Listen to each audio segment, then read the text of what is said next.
Hi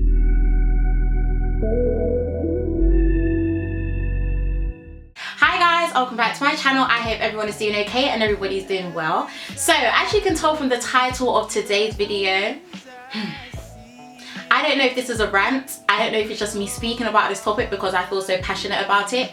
I don't know if I'm just coming for everybody who has ever contributed to this topic in a very negative way.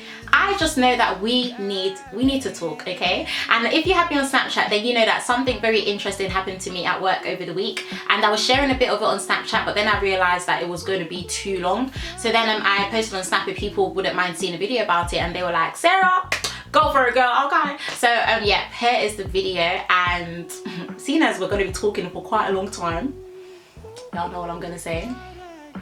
Your hot Ravina, get your hot Ravina. Let's relax, okay? Get your hot Ravina, okay? And I really hope you enjoyed the rest of the video.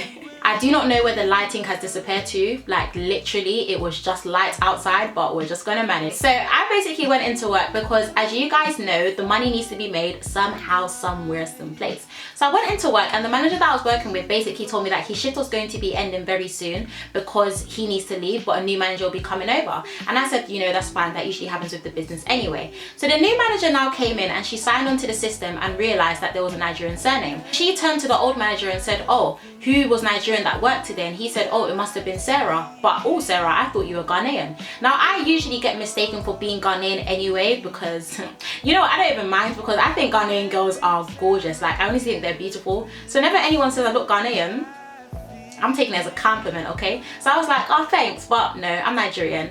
Out of nowhere, this woman started saying, no, how can she be Ghanaian? Ghanaian girls are dark. She's not dark. Look at her skin. Ghanaian girls are dark and ugly. Dark skin. So she started saying all of these things out of nowhere. I was so confused and so baffled. So I was like, actually, I have a lot of Ghanaian friends who I think are really beautiful. So I don't really know what you're kind of like talking about. This woman just kept disregarding every single thing that I was saying and kept going back to her viewpoint of having dark skin means you're ugly. Because you're Ghanaian, you're dark skinned, therefore Ghanaians are ugly. At the end of the day, there's only so much you can say to somebody, and clearly she wasn't changing her thoughts anytime soon. So I just continued doing what I was doing, and she continued doing what she was doing. Now as she was taking off her jacket and her scarves and all of that type of stuff, she then took off her gloves, and I'd noticed that she had bleached her skin because her skin was relatively light, and when you bleach, for some reason you cannot bleach your knuckles. Like I don't know why, you just can't bleach them. So in the back of my mind, I was just like, wow, you have so much to say about dark skin and so many rude comments to say about dark skin, but you were once dark skin yourself. Colorism is very evident within the black community, and it is deeper than what a lot of people actually think it is. And many people say very ignorant statements and ignorant comments which derive from their own personal insecurities or their own personal experiences. There is a view that being light-skinned means you're better than someone, or being light-skinned means you're prettier than someone. And I think this is sometimes why I have such a big problem with Bobrisky Snapchats. I understand that Bobrisky is very entertaining. Shade, badass. But at the end of the day, there are times when he shows his clients bleaching stories, or he shows himself and he says, you know, from dull to bright, I was looking ugly and boring, now I'm glowing and I'm bright and I'm this and I'm that. And it's like, okay, I understand that you were once dark skinned and I understand that you have bleached your skin, but just because you are lighter than someone doesn't mean that you are in a better position for you to start saying that you think having darker skin is ugly. And I think people that say stuff like that are the problem, and are also part of the bigger problem related to colorism. Colorism is something that is very evident in the black community, but not just even in the black community, in the Asian community. And even on my Snapchat the other day when I was speaking about this,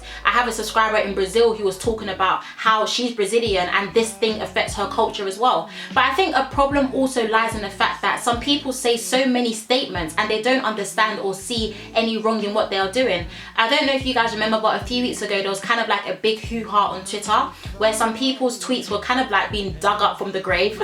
Like some boys basically made some tweets in like 2010 or 11 talking about dark skin or black women in general, and one of them really stuck out to me, and he basically said he can't marry a dark skinned woman or have a dark skinned girlfriend because he doesn't want his child to come out ugly. And when I see stuff like that, it actually kind of hurts, not just because I am dark skinned myself, but did you also forget that it was a black woman or a dark skinned woman that actually raised you? As you guys know, growing up, I was very insecure in my skin. I hated being dark skinned. I hated everything about my shade and everything about my complexion. And as a result, I ended up bleaching my skin.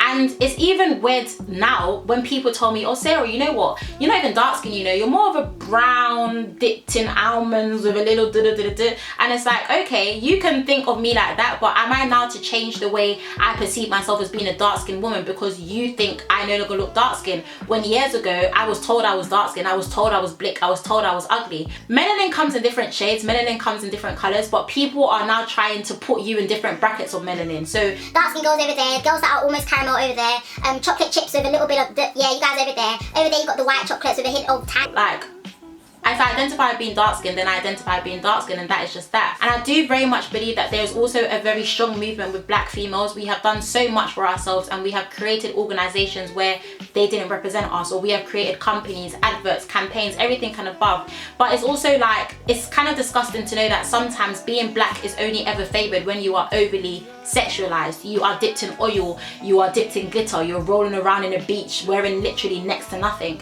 And it's like, there is more that black women still have to offer for themselves. So don't try and limit us just to that, because that is how you want to perceive us as being beautiful. And I think that is one reason why I love black women so much, because they've literally built empires with bricks that people have thrown at them.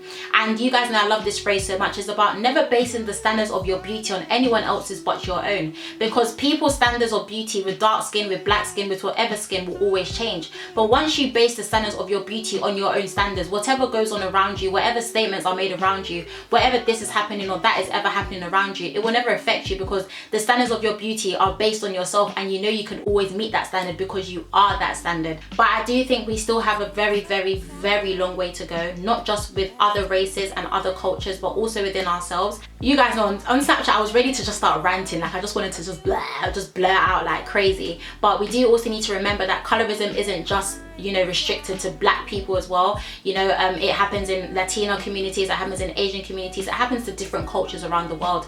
And I do feel like although things are better with how we are perceived by the media and by other people, and even as we perceive ourselves, there is still a lot of work that needs to be done. But I do feel like colorism is so big, there is so much to say about it, there is so much happening, and I don't feel like we can expect change unless we make the changes ourselves. I feel so passionate about this topic as well, and yeah, we need to talk. Like, the change we want to see first begins with us, and we need to literally step back and examine ourselves. How do you perceive dark skinned people? How do you perceive light skinned people? Especially someone that has experienced this firsthand as well. We need to talk about it. So yeah, I really hope you guys did enjoy this video. Please comment below if you've ever like experienced anything similar to this, or just anything whatsoever. Let's get a conversation going. But I do want to thank you guys so much for watching and for listening to myself ranting and talking and just my mouth running like water. But I really hope this video did make sense. I do want to thank you guys so much for watching, and for the people on Snapchat who really wanted to see this video as well.